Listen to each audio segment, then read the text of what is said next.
Hey, it's Kevin from Cuca. Now, today's video is a little bit different. Today's video is about the biggest mistake that I ever made as a chef. And it was a pretty big mistake. As a matter of fact, it was a mistake that was costing me customers. It was costing the actual restaurant buckets of money. And it was slowly losing myself in kind of the world of what I did, which was cooking.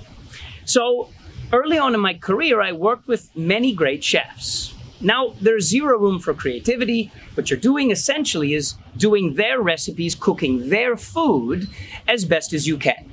And every day, you're managed and you're monitored to make sure that you're doing it 100% correctly. If you're doing it successfully, all you're doing is replicating the dish that they showed you to do. Later on in my career, I had my first opportunity as a chef myself. I was 28 years old. Now, this was my time to cook my food, essentially. But you have three decisions that you can make. Decision number one is serve the dishes that I had already spent many years learning and just serve them as my own. Copy and paste.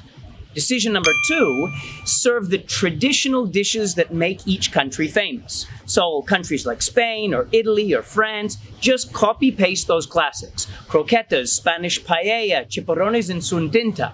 Those classic dishes and just serve them as the classics. Or number three, is create all your own dishes. Now the challenge is nobody teaches you how.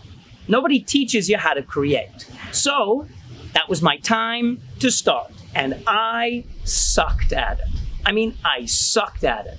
What I ended up doing was looking at cookbooks and just grabbing images of other great dishes and just plugging in, different food components. So you see a classic dish from a Japanese chef and you're just changing the fish, changing the garnish, changing the sauce, and you're hoping for the best. Well, the best is not what happens. The food is confused, it's lacking flavor, and you're starting to sway off the yellow brick road.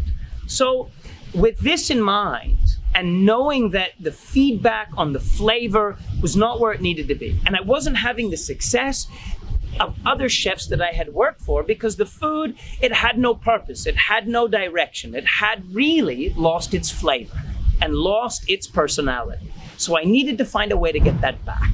And when we created Cuca, it's exactly what we did. We went back and thought to ourselves, flavor. And flavor was my mistake. Flavor was the reason that I started creating these mistakes. I was cooking more for visual impact or idea or creativity, but I had lost flavor. I had lost the reason why people go for dinner in the first place. The solution, flavor. And we started looking at all the countries on the planet, again, that serve delicious food and asking ourselves, what makes these dishes delicious? What makes a classic dish stand the test of time and last forever? Why does everyone in the world want to eat Mexican tacos? Why do they always want to eat things like, Japanese sushi? Why do people absolutely fall in love with a Peruvian ceviche? What makes these dishes magic? Now, once we discovered the magic, we then had a secret to then start creating our own dishes, but always based on flavor.